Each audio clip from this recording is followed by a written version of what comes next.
We'll set up in a minute. What I want to do is, the second one, The first source sheet is good to hold on to because it's got really good sources on it. It's nice and printed in big letters. For, when you get older, it's hard to read the Yikov Dolot. Already.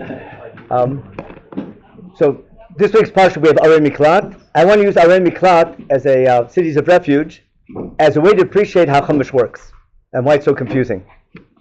It's and it'll serve almost as a shiur for next week for Sefer Devarim as well. We'll see. First of all, just as a way of introduction while you're coming in, where do we have Arei Miklat? We have in this week's parsha for a very logical reason. The main topic is going to be what's called Nachala. So it's the main topic at the end of Sefer Bamidbar. Remember, we do a census who survived the 40 years in the desert, a commandment to conquer the land of Israel, a commandment to proportion the land of Israel, give out nachalot based on relative population. We have a commandment who's going to be in charge of parcelizing the land, the borders we have to take, the cities of Levites to give over, the cities of refuge, and the din of Benot Tzlachad. Now, as a rule of thumb, all the mitzvot that we need should have been given on Har Sinai. Agreed? Then we talked about in the previous year why certain mitzvot are given at the last minute in Arvot Moav.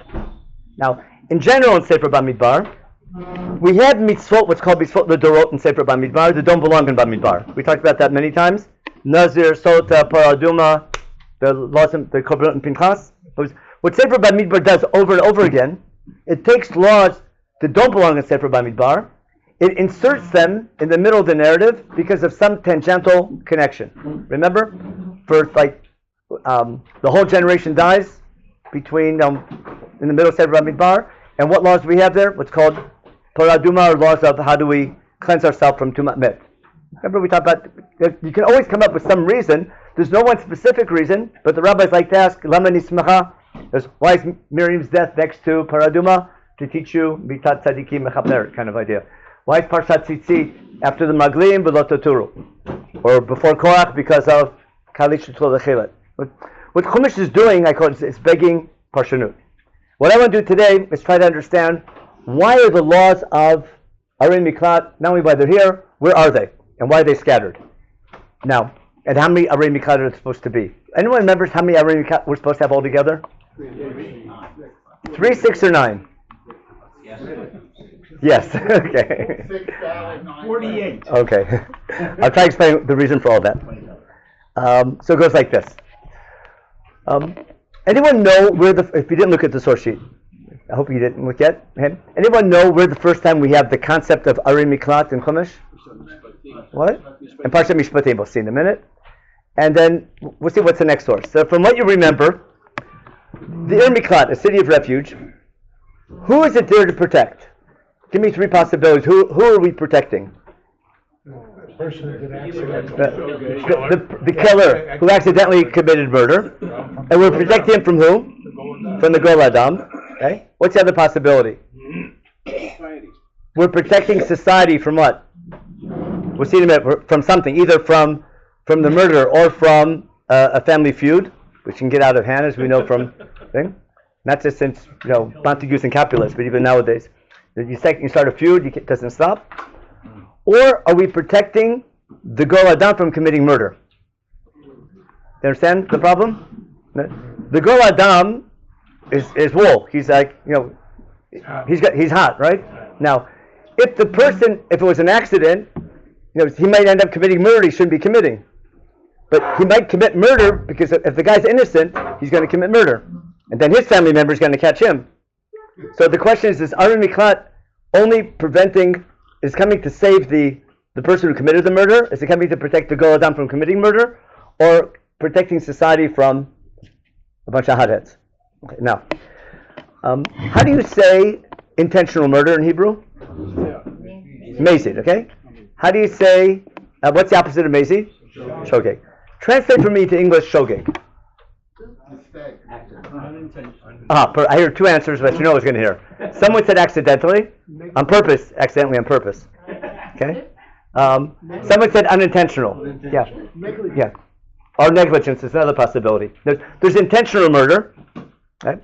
there's unintentional murder, right? But there's also accidental murder. Okay? So what I want to do first is I'll give you a great example. Okay, you know what? I'll start backwards. Open up. We'll go right to Sefer Devarim. I want to explain what accidental murder is. Open up chapter 19 in Sefer Devarim. It's on your source sheet. And it's also, I'd rather you see it inside of the Chumash. Okay? Well, but I want to show you chapter 19 in Devarim. We'll see whether it was given soon. But chapter 19 in Devarim, there's, as you remember, the laws in Devarim follow pretty much the Ten Commandments in order. And after we have laws of leadership, remember, honoring parents is like, we have the king, and we have the Shoftim, and the Beit Mishpat, and the Kohanim and Levim. So we have leadership topics that follow the holidays, which are like Shabbat, and then after we finish leadership in Perek Yutet, we go to topics relating to murder in Perek Yutet, Arei Miklat, and mitzvot of going to war. Now, Perek Yutet begins as follows. Ki yachrit Hashem elech et hagoyim asher Hashem elokech noten lach et artzam v'yishtam v'yishavtem b'areim uvetem. Remember the word Yerusha we talked about in the previous year? After we conquer the land, when that happens, what are we supposed to do? Shalosh arim tabdil lach b'toch artzcha asher Hashem elokech noten lecha l'rishta. Set aside 3 cities of refuge. Okay. And then tachin lecha derech, basically divide the land into 3 parts for geographic reasons, so it's easy to get to. Okay? Lanu shama kol rotzeach. See the end of the pasuk? What's kol rotzeach mean? Any type of any murder, whether intentional. No, any person who commits murder goes right there. Don't pass go. Just go right to the city. Now listen carefully. You ask what's accidental. Pasuk Dalet. Tell me what this is. V'zeh dvar harotzeach. Okay. Asher yanus shama. Who's the classic example of who needs to run away to the city? Okay. Asher yaket re'eu bifli dat. What's that mean? Bifli dat?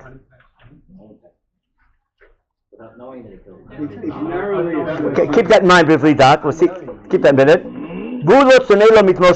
No motive. Okay. We'll see whether it's bifli dat unintentional or accidental. Listen. V'asher yavo re'eu bayar. Okay. A guy is in the forest, either to daven because he's doing his bodedut, or maybe he's looking to cut down some trees. Lachtav eitzim, I'm sorry. Okay. He's in the forest because he wants to cut down trees. He needs firewood, or needs to build a cabin or something. So he's going down to cut. His goal is to cut down a tree. What do you need to cut down a tree? An axe. An axe. What's an axe have? 2 parts. It's got the handle and the garzen. The garzen is the blade. Okay. Okay. V'nidcha yado b'garzen. No, it's a shlemiya. What's called? And what happens? He drops some. The axe somehow drops or something. Okay. He's in the middle of cutting down, and something happens with his axe. Okay. The nashal habrazel, that metal part, the axe, what falls off? Mina eitz. Listen carefully. Umatzat re'eu b'met. Who found his friend? The axe. See the wording? Now, is that unintentional or is that accidental? Unintentional. It's accidental. That's accidental, isn't it? There's no violence. He's a total normal person. Yishlosh olam cutting down a tree. You know what a shlemiya is? No. The guy who got killed, what's he? He's a shlemazel. You know that? You know shlemiya shlemazel. So, yeah, but he had no intention to murder. He didn't hate the guy. Davening in the same shul, the whole thing. But what happened? He totally knows who found him. That word. The Barzel found him and killed him. Knows who's responsible? Not the prime minister, but rather the axe, the metal. Who yanus arachat harima ilabachai? But he's going to what? Because I need Ir Miklat for a total accidental murder. Now, till when? When does he stay there till? Till the trial. It takes time to have a trial. First, we need judges, right? Yeah, there might not be enough judges around. It takes time. We need witnesses, etc. We need to bring proof. Now, what's going to happen when the trial's over? According to up until now, what would make sense? Does he have to stay there or go free? In theory, he should go free. But why? No, assuming that the Gol Adam accepts assuming that the people in the country accept their court system, okay, and they trust it. No more politics, okay. Okay. But it's important that the people have imun, trust in the system. But assuming that the guy's a hothead, we'll see in a minute what's the Torah's afraid of. Listen, Pen your dof Gol Adam achrei rotzech. What is Chumash worried about? About the Gol Adam committing murder. Achrei rotzech ki yacham davavo. will get angry. V'sigo ki yebeh haderech v'ikawo. If there isn't a ir miklat in short enough distance to run away to, what will happen? This hothead, because his family member got killed, doesn't realize, he just knows this guy killed him, didn't know the whole circumstances, and his anger might kill him. And listen carefully now. Ve'ein lo mishpat mavet ki lo soneh lo mitmos sham. He has no, he's innocent. Now, the assumption is once we have a trial and the Gol Adam realizes it was accidental, to leave him alone. Okay? Therefore, you understand? Now, what will happen? If we didn't have the Ir Miklat, what would happen? The Gol Adam would kill him, someone who is innocent, and the family members of who? Of the Nirtzach now, of the Rotzach who's Nirtzach now. What's going to happen? They'll get him back. Got it? And we're going to have, and we're so familiar with. Civil war, at least maybe not a total civil war, but constant. Fields in the McCoys. Yeah. Or if they adjudicated it properly, then the person who retaliated would be guilty of murder himself. Yeah. Except, but again, it'll that's why I need. The goal is to get to a trial. The goal is to prevent hotheads from committing murder that's unnecessary. It doesn't say anything about a trial. You're just No. It says Ein lo mishpat mavet. The assumption is there's a trial. I'll explain why there's a trial in a minute. I'll prove to you why there's a trial, because this isn't the first time these laws are mentioned. And therefore I'm commanding you that should your borders become wider, okay, as God promised you that one time your borders might go wider, and God will give you the whole land that He told you. That's, remember in the Hamri Samtan we talked about in the last year. On the condition you keep all the mitzvot which I'm commanding you, etc., to love God, etc., and then you'll add 3 more cities on these. Now, last line, summary. Lo yishafech dam naki b'kerev artzacha, asher Hashem lekach noten lach nachala ve'elech alecha damim. What's the goal? There shouldn't be dam naki. Now, what pasuk in Chumash is this last line referring to? Lo yishafech dam naki. What's the source of all this? Way before Mishpatim, from Noah. Remember the Noahite laws? Remember the main Noahite law. Remember, God said after the flood, it's okay now. You can eat animals, but you can't eat them alive. And therefore, what do you have to do? You have to kill them first. If I can kill an animal who was created on day 6 when we were, what can I do? I can kill another human being. We're all created on the same day, especially if it's different colored skin or something. And therefore, what? Or vote to the wrong party. And therefore, what's Chumash tell you? Even though it's okay to eat an animal, shofech dam adam ba'adam dam yishofech. Why keep it telling? Because man's different. He's just on the second half of day 6. He's b'tzelem elokim. No, but Chumash is worried about shvichut damim. There's no doubt about it. Yeah, goes back to the very beginning. Now, we'll get pasuk in a minute. I mean, towards the end of this year. Now. So the first time the concept is mentioned is in already Gan Eden, in after the flood. But where is there an earlier law of Arei Miklat? Don't say Parshat Masei, because I want to show you Parshat Masei is later. That's the goal of the Shiur, to show you Parshat Masei is much later than Parshat Devarim, than Parshat Shoftim. The first law is in Parshat Mishpatim. Now, Parshat Mishpatim, open up Perek of Aleph in Shmot, and we have to see how it begins, because you asked the question, but who mentioned Beit Din? I said Devarim alludes to Beit Din, but look how Perek Chaf Aleph begins. These are laws that follow the 10 Commandments. Now, in the 10 Commandments, it says Lo Tirtzach, if I remember correctly. Correct? Does it say what happens if you commit Retzach or not? It says, remember, the absolute law as opposed to case law. It says Lo Tirtzach. Now, what's that mean? It means it's a good idea. It doesn't say what happens if you do. It says keep Shabbat. Does it say what happens if you don't keep Shabbat?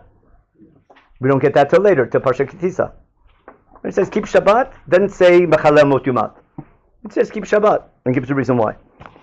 Now, but after the 10 Commandments, we get a set of laws to follow on the same day, and they begin at the end of Perek Chaf, right after the 10 Commandments, at the end of Parshat Yitro.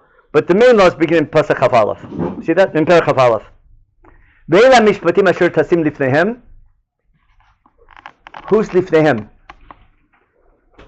Who needs to know these laws? Ve'ela mishpatim asher tasim lifnehem. Who deals with mishpatim? A shofet. Now, who needs to know the law? Who needs to educate? What's the best word? Not educate, but educate. Adjudicate. That's it. Okay. Who needs to adjudicate the laws? The shoftim. Everyone needs to know the law, or should know the law. But who's going to decide the law? Who's going to paskin? That we need a shofet. Okay. And therefore, we're going to have laws of Ebed Ivri. And look at pasuk Yud Bet. After the laws of how to treat your slave, etc. Pasuk Yud Bet. Make ish b'met mot yumat. Now, how do you adjudicate that? This is called what's called case law, not absolute law. Lo tirzach, that's general. What's it say? If someone hits another person and kills him, what happens? He's put to death. What question comes up? Was it intentional or not? Look at the next line.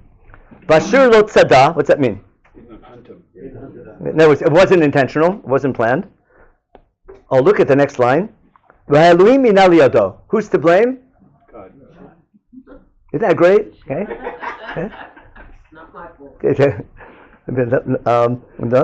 Then v'samti lecha makom asher yanu shama. Who's talking? The what? Who's going to set aside a place of refuge for the accidental murder? Hashem. Isn't that great? Because who's taking the blame for the accidental murder? God. And therefore, what's God need to do? He needs to give us a commandment. Do you understand how cool that is? Now, what Chumash is saying, now Rashi's on the ball here. Remember, anyone remember what Rashi says? It says, why is this guy getting killed? Yeah, God wanted him dead. He did something wrong, but no, there weren't Edim.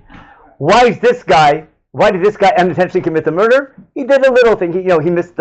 He came too late to Shachris or something. He did something. He did a misdemeanor. Like he does. You understand what Rashi does? He's saying there's hashkacha, even though you think it's an accident. There's something behind it. It's a difficult Rashi. Has to do with hashkafa. Nothing happens without Hashem's input. Yeah. Okay. But then again, how much we're responsible for our deeds? That's a great hashkafa question that Rashi's onto. But that's beyond the scope of our share. All I want to show you is God's taking responsibility by doing what? By commanding us to make sure that this innocent person is not killed by the Goel Adam. Make sense? So you ask me, where does it say about a mishpat? It begins here. Now, in Chumash, Parsha Mishpatim are basic principles. Okay, put it this way: there's a whole set of laws in Parsha Mishpatim, which are case law, followed by what's called a psak. The rabbis don't read them as case laws; they read them as principles. How do you say principles in Hebrew? Avot. No, but there's a Masechet called Nizikin. Now, this whole topic is damages, isn't it? When one human causes damage to another human. That's Nizikin, isn't it? Now, I can cause damage by assault, I can cause damage by stealing, I can cause damage by negligence, I can start a fire and it can spread, I can open up a bor, B'rshut Rabim, I can have my animal, I can walk my dog and ruin their property or something, I can walk my cow and he can eat your... Anyone ever learned Nizikin? What's the first mission in Nizikin? Nizikin. What's Avot mean? Principles. So what do the rabbis do? They take Parsha Mishpatim. These aren't laws. What are these? These are principles. Now, how does Beit Din paskin? Not on the law, but rather, I derive a principle. And how do I paskin? I apply not one principle, but rather 4, 10, 20 different principles, and then apply all those principles to this specific case. You follow? Now, that's why they're called Avot Nizikin. That's how Chazal read Chumash. I told you, I'm giving you more on how Chumash works. But Parsha Mishpatim are the general principles, and then the rabbis apply them. I might not even paskin like Parsha Mishpatim. I'll only drive a principle in Parsha Mishpatim. Do it. I'll give you another example. Is there Masechet called Avot or not? Yeah. Perkei Avot, which people translate as what? Of who? That's such a terrible translation. Why? Because Avot, it's not called Masechet Perkei Avot. It's called Masechet Avot. And what seder is it in of the 6? What's it doing in Nizikin? So if you know how cool Nizikin is, it begins with Avot Nizikin, which is really Masechet Nizikin, but it's so big it's got 4 gates. What's the first gate called? Kama. And what's the last gate called? I'm joking. The middle gate. Remember Bamidbar? It's so big. But it begins with Arbavot Nizikin. Now, based on what do the rabbis learn principles of thing? From Chumash, right? The rabbis want to share with you, they have principles about life in general. Based on what? based on their life experience. So what do we do in the second Avot? We have a bunch of rabbis sharing with you what? Principles of life. Remember? Now, aren't the principles? And they share with you. So Avot doesn't mean, no, they discuss ethics, but the word doesn't mean ethics. It doesn't mean fathers, it means principles. But the Tanaim, we start with the Tanaim, they share with us their life, from their life experience, principles of life. Based on what? Based on their life experience, based on their Torah study, and based on their life experience. They're not passing from Psukim, they're sharing with you their thoughts. Isn't it beautiful how the second Nezikin begins with Avot Nezikin and ends with Avot? So again, it includes ethics from our ancestors, but yeah. Avot Melchot, same idea. There's principles, and that's how the rabbis work. Why did I share that with you? Because that's the topic in Parshat Mishpatim. Now I got to get into details. That's already Sefer Devarim. Now, when were the laws of Sefer Devarim given? According to Moshe Rabbeinu. Forget your Bible critics. It's just according to Moshe Rabbeinu. No, that's when they were repeated. When were they given? According to Moshe Rabbeinu, they were given together with the Ten Commandments in Har Sinai, most likely during the first 40 days, if not sooner. Either on the same day or on the first 40 days before Chet HaEgel. That's the main thing. The first set of laws that we have in Chumash are the laws that Moshe receives together with the Ten Commandments. Now, Moshe receives them on the first 40 days. Well, everything I'm telling you is in Sefer Devarim in chapter 5. Moshe says like this, I saw you with Sinai, remember I gave you these laws at Sinai? You made a commitment, and God gave you these so-called 10 statements, and he repeats them. And he says, when we got these 10 statements, God wanted to tell you more laws, you got really scared, and you came to me and said, what? Moses, we've had enough. Fellow, this is great, but too intense. Yep. But you go up and you get all the laws, and we'll get your notebook. Listen, you go to the class and give us your notes, basically. And God says, great idea. He says, send him home. Moshe stays with God, and God teaches, remember, the mitzvah, chukim mishpatim. But the laws that say for Devarim, Moshe received for the first time on Har Sinai together with the Dibrot. When he came down with the first Luchot, what should he have done? He should have taught them. But what couldn't he do? He can't teach them. Why? Because we had a situation, the very covenant was in question. Therefore, the rest of Sefer Shmot talks about what? How we renegotiate how the covenant breaks, how we renegotiate a new covenant that's more forgiving, and the symbol of the covenant, the Mishkan. When Moshe comes down with the second Luchot, we're told he teaches those laws, but the reader of Chumash never saw them before. Do you follow the logic? Sefer Shmot says Moshe goes up to get the Luchot Eben, the Torah and the Mitzvah. The only laws that Sefer Shmot talks about in detail was the Mishkan, which most likely would get according to Chazal were given with the second Luchot. But the laws that Moshe receives together with the Luchot that Moshe teaches in Sefer Devarim, he receives them on the first 40 days. He can't teach them when he comes down with the first Luchot. He comes down with the second Luchot with God's attributes of mercy. It says he taught them, remember, with the mask on and off, but Sefer Shmot never tells you what the laws were. It just says he taught the laws. They build the Mishkan. Vayikra talks about the laws that they receive when they get the Mishkan. That's a separate set of laws, how to use it. And some other laws from Har Sinai about Shemitah. Bamidbar, laws that belong in Vayikra. Where do we find the laws that Moshe got on the first 40 days in Har Sinai? That's Devarim. That's the first time. Remember, Moshe is saying, the laws I'm teaching you today are the laws that we got on Har Sinai 40 years ago.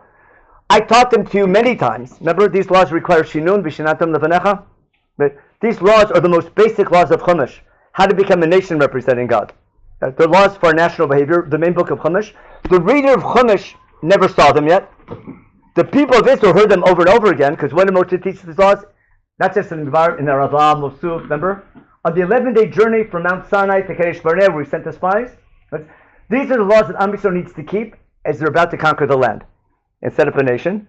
Now, 95% of the laws in Devarim, the reader of Chumash never saw before.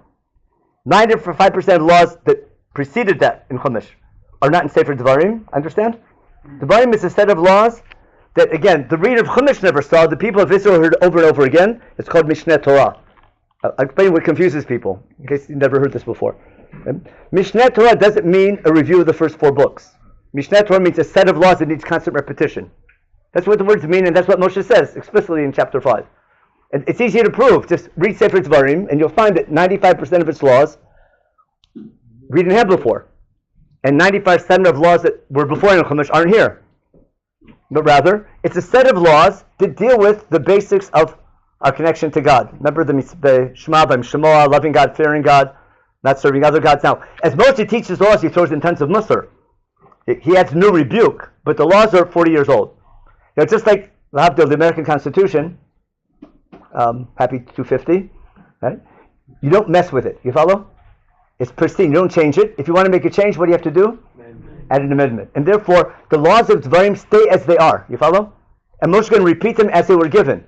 We don't paskin by them, do we? Things change in the meantime. But the laws of Devarim have their own. It's called the Torah. Again, that's a class in Sefer Devarim. You'll see why I'm explaining this now. They came first. Now, things might happen and things might change, like the laws of Bechor and things like that. But the laws of Devarim don't change. They're written then, and they're kept. Again, pristine. They'll have amendments later on, which in Chumash actually recorded earlier. But the laws that Moshe teaches in Devarim from chapters 5 to 26, that's the original set of laws. Now, why am I telling you that? Because the laws in Devarim in Perek Yotet came next. I take Parsha Mishpatim, the principle. Remember? Those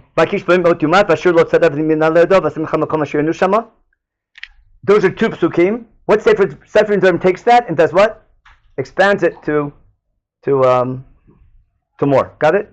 That was chapter 19. About how many cities to set aside, where to put them, and what they're for. And the goal is lo yishvech dam naki. My point is that Mishpatim is the principle, the of, and Devarim is the application in real time, setting up a country.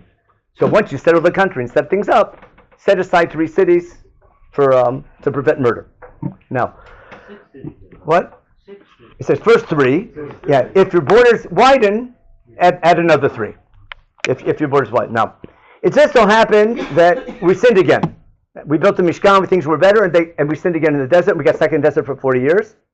And just so happened that we ended up conquering Transjordan before when?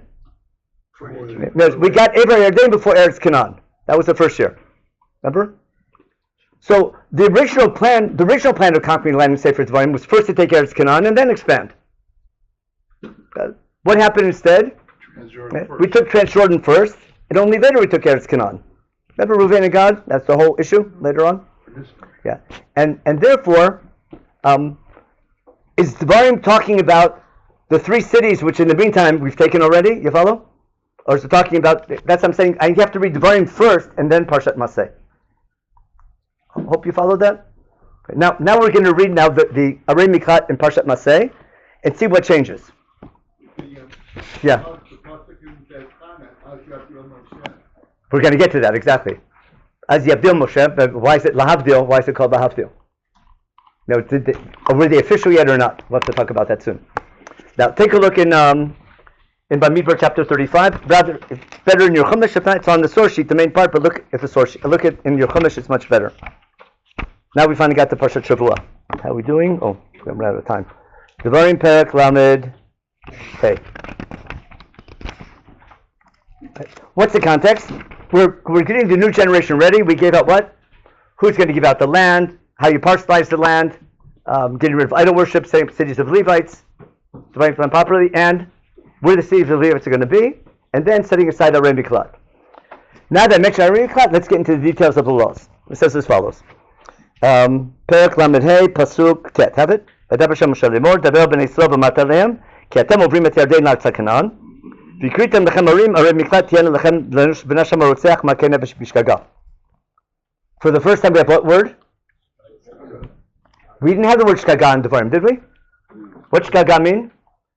When do you bring a korban chatat? When you do something unintentionally or accidentally? Unintentional, as opposed to maybe it's intentional. Unintentional is shgaga. It may be called even negligence, but not accidental. Now, yeah, that's your question. Remember? That's proved. I need the er miklat until when? Until there's a mishpat. Now, did Devarim talk about what we do after the mishpat? Didn't say a word, did it? This is what happens now. Total of 6. 3 where? 3 in Ever Yarden, and 3 in the land in Eretz Canaan. Now, if this is after Devarim, what this is telling you, the extra 3 that Devarim was talking about, we already have. Got it? Because what happened in the meantime? We took Ever Yarden before we took Eretz Canaan. Okay. Now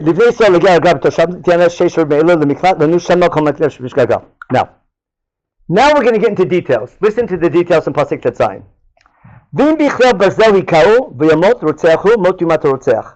Remember rock, paper, and scissors? Remember that game? Now, the whole discussion now for the next 5 psukim will be the murder weapon. Why do I need to discuss the murder weapon? The murder weapon can be made out of metal, out of wood, or out of, what else the other thing? A stone. Now, what am I checking about the murder weapon? Was it big enough to what? Why am I discussing the murder weapon? Because what's the question that comes before baiting? No, intentional, unintentional. Now, but what's for sure? The 2 guys got into a fight. Understand? It's a case of violence. No one's doubting that 2 guys are in a fight. They're fighting over who to vote for. They're fighting over something important, like who gets shlishi. They're in a fight for sure. The question is, was there intent to kill? Now, Chumash is giving the judges tools to decide how do we decide intentional or unintentional. And what's one of the first considerations? The murder weapon. Was it enough? Was it a murder weapon that can be used to kill somebody? So if it's a tiny little pebble, you thought you were just demonstrating, right? If you're throwing a boulder, wool. Remember, that comes up in court, doesn't it? When someone throws a rock at somebody, does he deserve to be shot and killed, or is he just demonstrating? Ask your local politician. Yeah. You're an expert judo master. You have dangerous hands. So you're not going to. Okay, but again, what I'm getting at is that Chumash isn't giving you the psak; it's giving you tools to it. Now, it's giving you principles again. What's a principle? Use a murder weapon to help determine was it premeditated or not. We'll bring more examples in a minute. Okay. Vim be'even yad asher yamut bo hikau v'mot rotzeachu. Motu mata rotzeach. Vim bichli eitz yad asher yamut bo. If he has a little twig, nothing. If it's a 2x4, wool. So what are you hitting him with? Again. And then, Gol Adam hu yamit et harotzeach befigo bo hu yamitanu. A case like that's a question: is that a mitzvah, or is that saying that he should, or he's allowed to, or if he did it, it's okay? Look in your local parshan. Now, so one consideration is the murder weapon. What's the other consideration? Vim b'sinai yedfeno or yishlich alav b'tzidav v'yamot or beivai hikal v'yado v'yamot motu mato. What's the other consideration is motive. Intention. Got it? So he definitely intended to what? No, is there a motive? Is there what's called premeditated? Is there a motive behind it? But what Chumash is talking about here is about how the judges decide whether this was intentional or unintentional. But under no doubt, what is it? There's violence. That's very different than Devarim, isn't it? What was Devarim? Devarim goes out of its way to explain totally accidental. This is a case, the guy's violent, and what? And the question was, did he intend to kill the guy? But he definitely wanted to hit the guy. And the question is, does he deserve to die, or does he deserve to go to jail? Understand the difference? And now, what do I need the Miklat? I don't need the Miklat now for before the trial, and now I need the Miklat for when? Yes. After the trial. Why?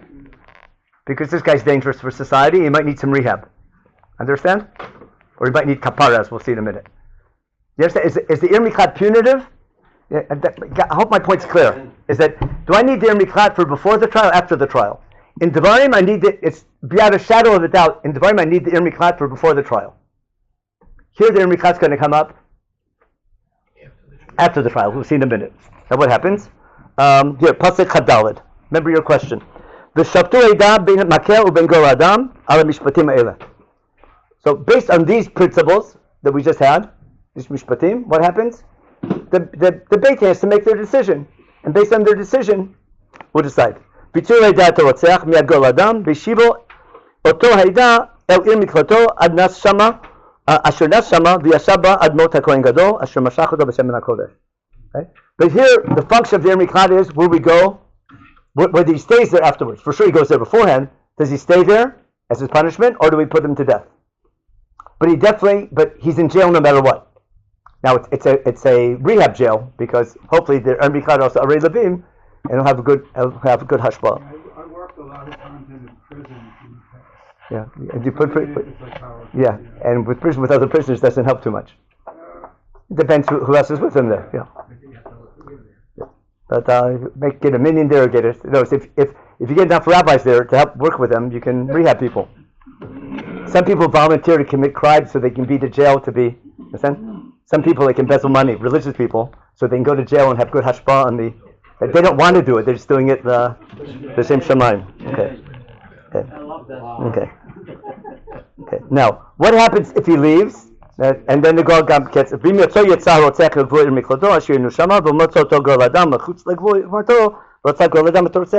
Okay.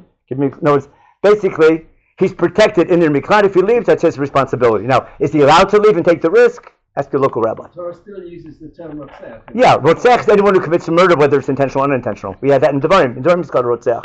Shogeg is only here. Now, the strange law is what? The Kohen Gadol dying. What's that have to do with anything? No. Now, if it's punitive and the guy needs kapara, no, does he need kapara? Or do we need the Miklat to protect us from him? Or does the person who committed murder need kapara? You follow? Even though it wasn't intentional. So if he needs kapara, then the death of Kohen Gadol makes sense. That's sort of a blanket kapara. It's like a Yom Kippur kind of thing. It cleans the slate. It's like on Thanksgiving you give pardon. I know. Let's say, yeah, is it okay to pardon a criminal if there's special days and situations? Now, yeah. Okay. Now look at the last line. Pasuk Chaptet. Okay. What's chukat mishpat? Remember chukat Torah? A Torah is a procedure, how to do things, and then in the procedure, baking the efer, there's a chok that anyone involved in the procedure becomes tameh. So a chok is something that's said that doesn't change, and mishpat is something based on justice. So in this system of mishpat, which is based on common sense and logic, there's a chok. What's the chok? That doesn't make sense? Doesn't have no obvious reason. The death of the Kohen Gadol lets him go free. In the realm of mishpat, there's a chukat mishpat. Got it? If it's just like chukat Torah, there's a chok in the Torah, in the procedure, there's a chok in the mishpat. Okay. Now the grand finale is the most important. Notice, don't take. Let's say the guy who committed murder is that. Let's say he's a millionaire, or now we need more than that. And I'll make a deal with you guys. You kill me, what do you gain? Right? My kids will get the Yerusha. I'll give you half of my Yerusha, and you can build a yeshiva, you can build schools, whatever you want. Just don't kill me. It's a win-win, isn't it? To whom is he speaking? To Beit Din. Or to the people. Whatever it is. That pertains to Beit Din. He says, isn't it a great idea? Listen, what do you gain by killing me? You can make millions of dollars now, just don't kill me. Doesn't it make sense? Called bribery. Yeah. So, but bribery that makes sense. There's reason to take bribes. So what's the thing? And how about if he says, I give you money and don't make me, don't, I want to get out early. I want to go back to my island somewhere in the Bahamas. Okay?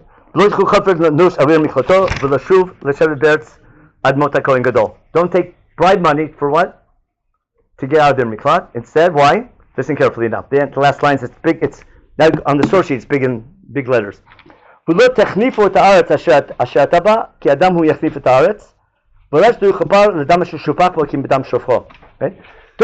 the land. Is that a good word for Hanifa? Defile or corrupt the land? Yeah. Why? Listen. He says the land won't be forgiven or whatever. Won't be protected from the blood that was spilt without the dam of the murder. Meaning what? If a murder is committed, what the land sort of has like evil spirits or something. If someone dies, the land is polluted, and the only way to get rid of the pollution is what? I need the blood of the murderer. You understand the idea behind it? Now, where's that come up again? It comes up in Sefer Devarim with Egla Rufa. Watch what happens. We'll see that then. But listen carefully. Lamed Daled. Lo titameh et haaretz asher atem yoshvim ba asher ani shochem betocha ki ani Hashem shochem betoch Yisrael. That's the grand finale. Don't defile the land. What's going to cause tumah? Tumah is when God's distant from the land. Tameh, you can't be together. Now, what's going to cause the land to be tameh and hence God leave it or you leave it? Murder in the land. Now, if there's unsolved murder cases. If people get away with murder, God can't dwell in this land that people get away with murder. Because the God who gave us, shofech dam adam b'dam b'damo damei shofech, if this is a nation representing God, God can't tolerate a nation representing Him where people get away with murder. It just can't be. And therefore, we have a responsibility to solve every murder case and not let murderers get away with it. Okay? Yeah, the same idea. Now listen, what else caused Tumah before? Remember in Vayikra Perek Yudchet, we saw the same thing? What caused Tumah? Arayot caused Tumah, didn't it? Arayot causes Tumah, causes Shechina to leave and Oras to leave. That was Vayikra. In Bamidbar, what causes Tumah and God to leave? Shvichu Damim. In Sefer Shmot, what causes Shechina to leave? Remember Chet HaEgel? Sound familiar? The Shechina leaves in Shmot because of Avodah Zarah. It leaves in, remember God says, Ki lo le b'kir bracha, after Chet HaEgel? In Vayikra, it leaves because of Arayot. In Shmot, in Devarim, in Bamidbar, it leaves because of Shvichu Damim. Remember the big three? Okay, fits nicely. Okay. But the main idea is, if God's Shekhinah is going to be with us, we can't be a nation committing murder. Now, what's the parallel case or the application of this? What happens when there's an unsolved murder? Remember Eglah Rufa? Famous case. We have 10 minutes left. Okay. Eglah Rufa, you've heard of, right? A lot makes sense or doesn't make sense? No. I mean, how we redeem it by taking an animal? Yeah. What do you gain by cutting up someone's neck? You know, an animal cutting up the. It doesn't make any sense. Yeah. That's why it's called a chok, isn't it? No. What do we do? So listen to the case. From what you remember, when do you bring the Eglah Rufa? When what? When you find what? No. Yeah, not a dead body. Only a murder case. It starts with a murder case. How do we know it's a murder? There's probably it's obviously a murder. Yeah. We'll see in a minute. Ki batzei chalal b'adama she'Hashem Elokecha noten lecha l'rishta v'nafas b'sadeh lo nadam yikau. What happens? It's an unsolved murder. Why adama instead of aretz? Is that a good question? Usually it says ki tabor la'aretz. Now the land is called adama. What does adama have to do with murder? Anyone remember a great pasuk? Okay. Someone mentioned Cain and Hevel before. Okay. Yeah, about that. And remember Ayeh Hevel Achicha something? When he says, I don't know. Remember Shomer Achinochi? Toachim mean adama. Isn't that cute? How the word Chumash uses the word adama here? No. In other words, Beit Din HaGadol comes to measure what city is closest, because who's responsible? The elders of the closest city. Now, so the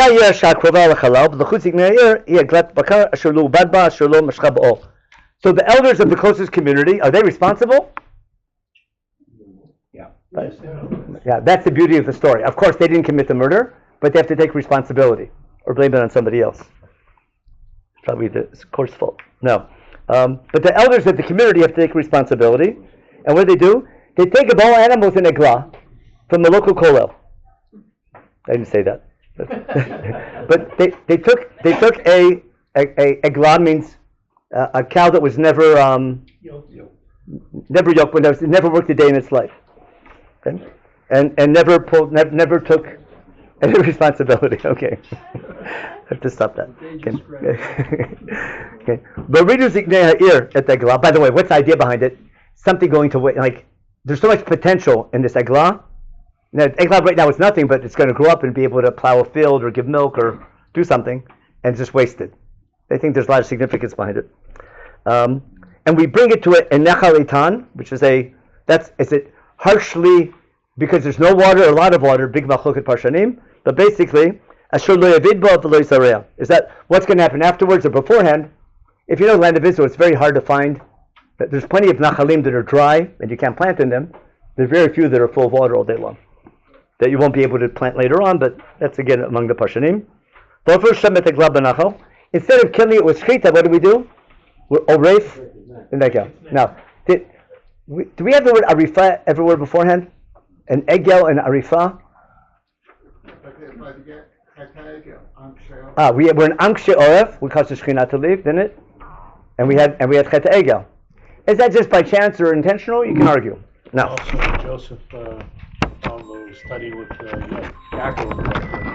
Oh, Galim. That's when they brought them. That's we're wagons already.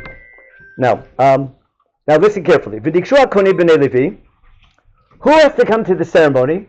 There's going to be a ceremony. Here, remember, we take this eglah. What are we going to do? We're going to cut off its neck and do something symbolic. V'dikshu hakonim b'nei Levi. Why? Why do they educate? We have the elders of the city. They have to take responsibility. Who else has to take responsibility? The teachers, the kohanim, the education system. Why? They're in charge of education and judgment. They're in charge of the whole system of education and teaching the laws. Okay? In every dispute, they have their goal is to solve disputes. There shouldn't be disputes in the country. After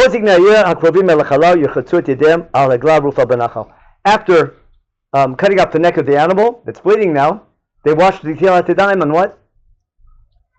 No, they wash their hands, and the water that they wash hands with falls onto the blood of the eglah in the same nachal. Okay. Vanu v'amru. Who's that? No. Vanu v'amru.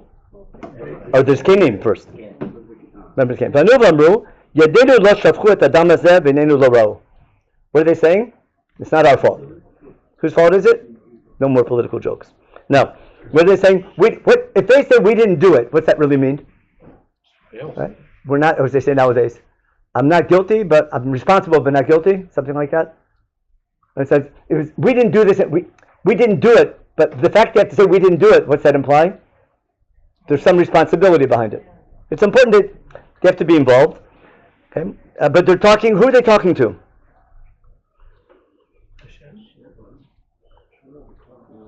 What person are they talking in? Aren't they talking in first person? Yadenu lo shafchat adam yadenu lo ra'u. I think they're talking to the people gathered around. I think, but they have to make this declaration, don't they? When you bring bikurim, who are you talking to? To God or to the kohen in front of you? Now, when you make a proclamation, is it a public proclamation or leave that alone for now? Now look at pasachet. Kaper lamcha Yisrael shebadita Hashem v'atiten dam naki b'kerev lamcha Yisrael nechaper lamadam. Now, where do I close? There's a quotation mark after Vanu v'amru. See pasuk zayin? Vanu v'amru, I need a quotation mark. Where do I close the quotation mark?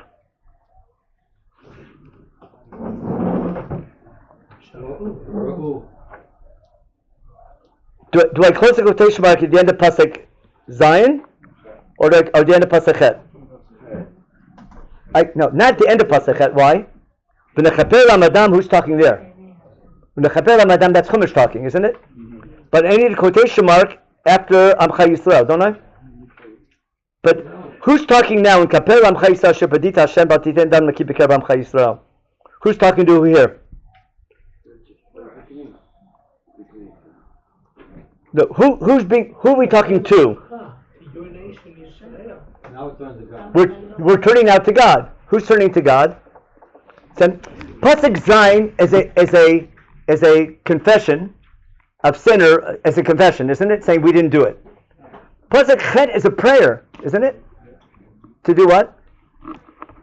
For kapara. Who needs kapara?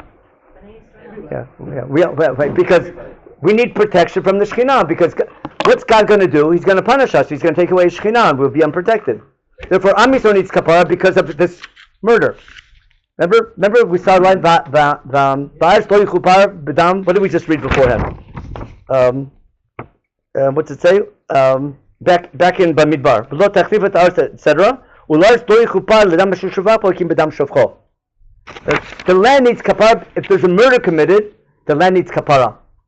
And therefore, what are we praying to God? That this symbolic action of washing our hands over there will bring kapara for the land, because we didn't find the murder. Now finish it up. Now, by the way, Unclus, most of the Parshim say that the elders say pasuk zayin and the kohanim say pasuk chet. Got it? Look in the Turgum, it says that the kohanim answer Kaper Lamcha Yisrael. That's why they're there. And why are they coming to the ceremony? It says the elders say we didn't do it, and the rabbis come and say, pray for kapara, or the kohanim come and pray for kapara. It's a joint ceremony. Now, pasuk tet is the best. Listen carefully. Patet ve'erdam anakim mikirbecha, ki taseh yashar b'nei Hashem. Now, pasuk tet, is that a plus sign or an equal sign? I'll explain what I mean. Okay? Is pasuk tet a summary of what we just did? Is by doing this ritual, that will bring that will get rid of the dam naki from your midst. Okay? And that's Hayashar B'nai Hashem. That's one way to read it. Understand how most people read it? That it's sort of a summary. If we did this ceremony, that's how we get rid of the dam naki, because we don't want dam naki in our land. How do we get rid of the dam naki? By doing this. And what's Yashar B'nai Hashem? This is the right thing. It's the ritual, got it? Or is this an add-on? And sort of like get that last word in? Like remember to brush your teeth after your root canal? Okay? If you really want to get rid of dam naki, this is going to be Ibn Ezra. What's he going to say? This is the last line. It's called like the last line. In Yiddish is called like a shtoch at the end. You know what that is? I got to get the last line in. So if you really want to get rid of dam naki, if you're worried about innocent murder, do Hayashar B'nai Hashem. This would never happen in the first place. What the way Ibn Ezra is going to read this? If there's an unsolved murder in your community, what's that mean? Something's rotten in Denmark. Something's rotten in whatever city you're in. And therefore, everyone has to take responsibility. If you were doing Yashar B'nai Hashem, this wouldn't have happened. Now, look in Ramban. It says, V'nana rifa amar Rabbi Ibn Ezra, Hashem tziva lasot kein al eir krova, ki lulei yasu avera k'domeh lo lo nizdamen shareg adam b'karov mehem. Machshavat Hashem umkum lein ketz me'etzleinu. Saying what? If there's an unsolved murder in your community, something's wrong with the community. Got that? Isn't that awesome? He's saying it's just simply, I did nothing, I'm not responsible. If that's what's happening in community, everyone's responsible. Which fits perfectly with the Devarim and the idea of responsibility. Mutual responsibility, that the fact that you didn't do it doesn't mean you're not, the fact that you're not guilty doesn't mean you're not responsible. Now, then he brings them, he quotes the Rambam, I'll just have to summarize it, read it later for homework. He brings the Moreh Nevuchim, which is amazing. The Rambam wants to give a reason for all the things that don't make sense. The Moreh Nevuchim is what? He says, why are we doing this? This is all to get what's called chatter. You ever watch CSI? Mm-hmm. It always starts with a murder scene, remember? Yeah. And the obvious suspect, it's never him after 15 minutes. And then they go back to the murder scene, get more evidence, have pictures, they go to the bar, etc. And then they finally solve it. Now, what do you need to solve a murder crime? I need evidence. The problem is I have no evidence. If I had evidence, so according to Rambam, what I'm doing, everything I'm doing is to get chatter. You know what chatter is? What happens? If Beit Din from Yerushalayim comes and measures, and then the elders of the city have to come and make a proclamation, and the rabbis come, and we do this crazy service in the middle of nowhere, right? We take this eglah and cut its head, and everyone's asking questions, what's going on? People are saying, hey, what's going on? What's happening? And they'll start to, I saw. You follow? It's all in order to get evidence. Just skip to the end of the Rambam. Here, like 3 lines from the bottom. Okay? Not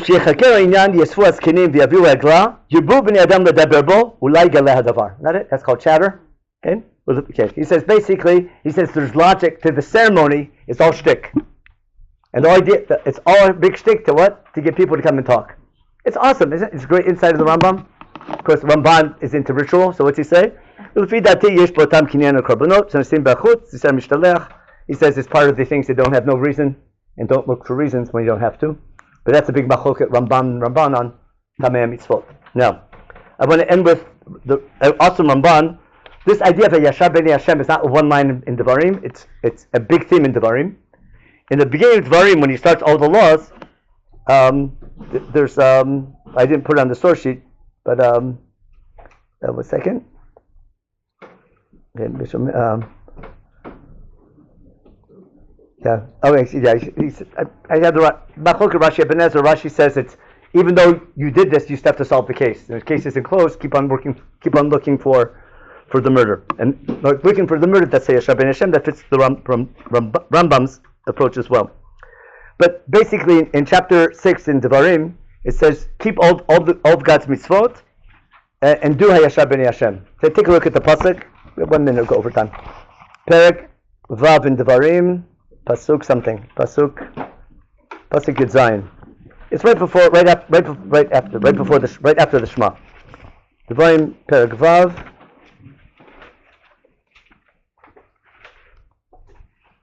Devarim Perek Vav.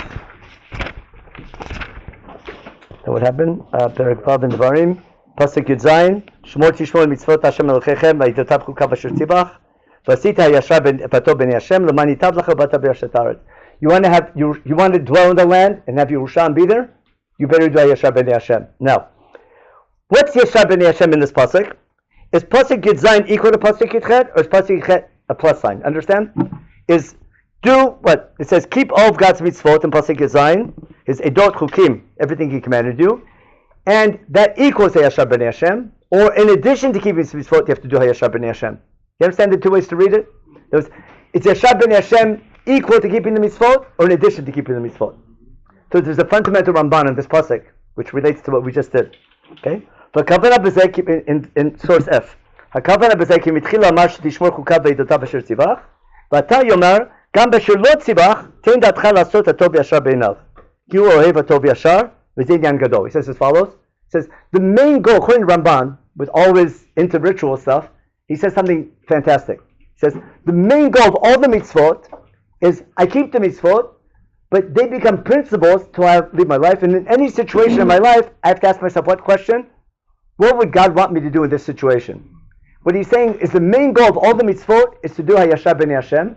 What's Hayashar b'nei Hashem? Applying the principles of the Torah to every situation that comes up in life. That's just following Shulchan Aruch to the T, but understanding Torah and applying it in every event. Therefore he says as follows, V'zeh inyan gadol, v'fi she'efshar laskir b'Torah kol hanagot ha'adam im shechina v'reyav v'kol masav ha'tonov v'tikun ha'yeshuv v'zut kolam. You can print as many art scroll books as you want, but you will never print enough books to tell you what to do 24/7. We're trying like crazy, but you can't. You follow? There's no way you can print enough books to tell you what to do 24/7. You have to use your head. Right? We don't pass in that way. He's quoting everything from Kedoshim to you. Okay? What's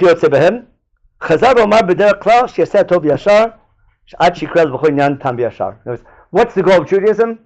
For sure keep the mitzvot. Learn from them, derive from them. What would God, in light of what did I do in any given situation? Look at the bigger theme behind it, the idea of being a nation representing God, and look at the greater good, the greater picture, and that's what we learn from them. So the whole discussion, what does God want you to do? I can get focused on the little details, but there's a bigger picture the Chumash is always looking at, and the balance between them is the key. That he calls thing, and that's in mitzvot, Rambam's mitzvot in general. At the end of Hilchot Tomorrow, it says, "Choilu dvarim kedei l'chof yitzot taken deotav." Rov dinei Torah inam el eitzot merachok b'gdol eitzah taken deot ve'asher kol ha'masim. By keeping mitzvot, that helps us think clearly. Hopefully, they're kept properly and studied properly. By keeping the mitzvot and studying them, that'll help us understand, make decisions, what's right and what's wrong. So I brought that as we have all these cases of murder, unsolved murders, and keeping all these little details. The question is, how do you prevent that from happening? How do you prevent problems from society? Is it by looking for the guy, just looking for the murder all the time, or acting in a way that shouldn't happen in the first place? What's the preventive medicine for a corrupt society? Is it finding out who's supposed to blame and who we're going to hang, or how can we act as a community? When bad things happen, is that a wake-up call to the whole community that we have to do Hayashar b'nei Hashem? Again, what's Hayashar b'nei Hashem? So ask your local Nabi, maybe not your local rabbi, but ask your local. Study carefully and ask yourself, what would God want you to do in any given situation, and try to apply that. But look at the bigger principle behind it, and that's what Devarim is doing. That's why I try to show you all these different principles that Chumash is deriving. And again, how to apply that, that's Beit Mishpat has to do. But when you study Chumash, Beit Din has to make the final decision, but you study Chumash and you realize the need for communal responsibility, for considering preventing murder, preventing from happening, and people taking responsibility of the whole city. Okay, I'm way over time. I'll answer questions afterwards, but I know I'm over time, so we'll stop there. What would Jesus do? What? We had the idea of the Christians come up. Yeah, that's right. Yeah, that's Sermon on the Mount. Yeah. He blamed the Jews. Rabbi Blast. Rabbi Jim Blast? Yeah, thank you, Rabbi. I'll let you. Yeah, I'll let you. Thanks. Yeah. Ever any stories in Thanks, David. Okay. What?